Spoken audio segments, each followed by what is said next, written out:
Do you ever have construction so loud right outside your place that you consider being the subject of a Netflix crime documentary? I don't know if you could hear it, but it sounds like there's a jackhammer directly outside of my place. So anyways, here's a card trick. Well, this is less of a trick and more of a card control. A card control. If you're not familiar with that term, then you've definitely seen the inside of a vagina. But a card control is something you want to scream at magicians anytime you see them. You want to go card control. Regardless of what they tell you, you want to scream at them card control. It gets them scared. It gets them to run away and stop bothering you. In this case, we're going to have the participant call stop, and we show them the card they stopped at. In this case, they're looking at the ace of spades, and you remind them, please don't forget it. Please don't forget it, because if you forget it, then this whole thing is pointless. That card is placed in the middle of this half, and that's placed in the middle of this half, squared up, never to be seen ever again. Remember what I said earlier? I said card control because the card is controlled. It's controlled to the top of the deck. So this is a simplified version of another thing that you might have seen done called the James Ellis loading move, where you have to push the card up, but you need a break with your thumb. A lot of complicated terms here that you might not be aware of. I suggest to check out the PigCake Magic Academy if you want to become aware of all these complicated jargon magic terms. It's $5 a month, but you get access to 1,200 videos going over card stuff, coin stuff.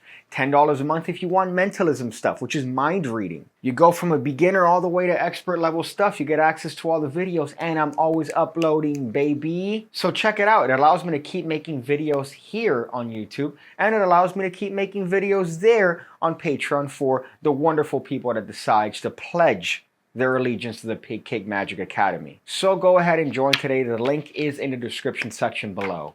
I've never seen a woman naked. So this control makes effective use of a move called the slip cut. The slip cut is very simple. All you do is you just use your thumb on the top of the deck and you just slide that top card onto the lower half. That's the slip cut. It's a very easy move. It's done when you want to lose a card from the top to the middle, and it kind of looks like a cut.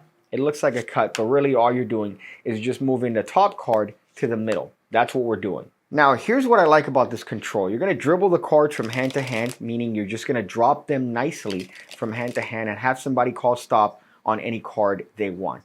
Now, here we're in a problem, right? Because it's very hard for me to get a break underneath this card in the right hand. I would have to regrip the cards. Maybe as I'm showing it, I'll have to regrip it. There's a lot of things that I'd have to do. So there's a way to circumvent the need for having a break on this card, which, by the way, is the secret. You're going to need to put a card on top of the card that they're looking at, right? That's a little bit of a secret. So you're going to drop the cards from hand to hand. You're going to have them call stop anywhere they want. You're going to use your thumb to push up on the card. This is an out jog, meaning the card is going to be towards them, and you're going to show them the card.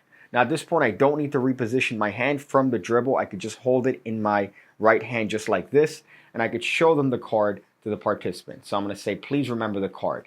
Now as I come in, and I'm going to apparently score that card up, I'm going to have a second afterthought where I go, please don't forget it. If you forget it, it's going to embarrass me just like last time. Now, as you have that afterthought, what's going to happen is you're going to come in with your left thumb and you're going to drag this top card on top of that card. Now, you're going to do it from this angle so it's hidden. So all you're doing technically is this. You're using your thumb to drag this top card off and place it on top of the card that they're looking at. Now, you're obviously going to do that with some cover. And the cover being this right here, that you're showing them the card one last time, saying, please don't forget it. You're going to embarrass me if you forget it. So now look at what happens cleverly when I use my daft forefinger to square that card on top of the deck. From the front, it just looks like I'm coalescing and squaring that card up with the deck.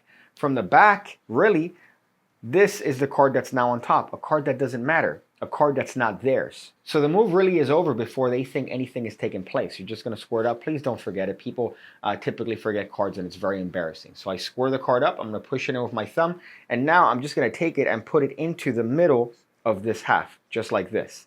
At this point, I'm just going to riffle, which is a nice way of saying move your thumb down the end of the deck as I place this half in the middle of that half. So now when I square up that bad boy, the impression is that the card is lost somewhere in the middle.